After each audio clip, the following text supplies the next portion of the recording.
Hey folks, how's it going? I'm Jax, and if you're new to the channel, what we're running through right now is some of the overall changes with the 9.15 content update, and kind of reviewing some of the notes that Blizz has posted here for the patch that's due to drop in 2 weeks' time. So the big news that came with 9.15 was the uncapping of abilities.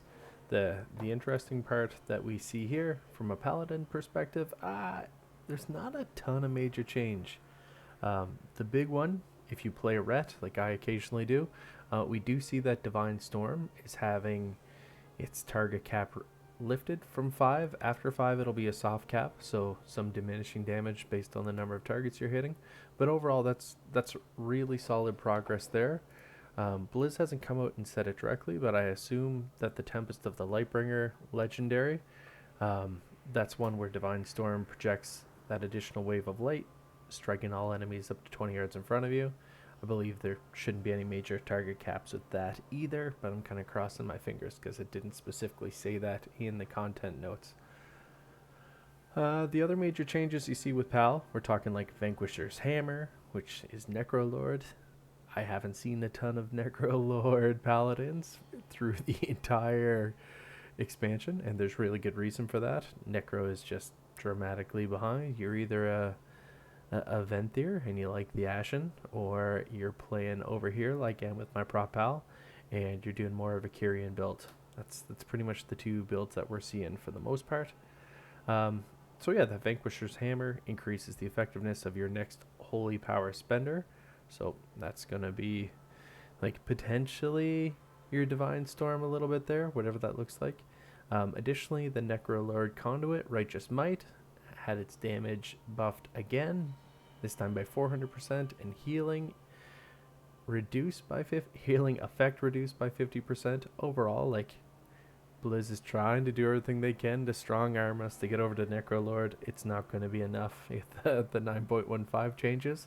If you're curious, I guess you can swap over there really quick, but from a general gameplay perspective, we're still a 2 Covenant build.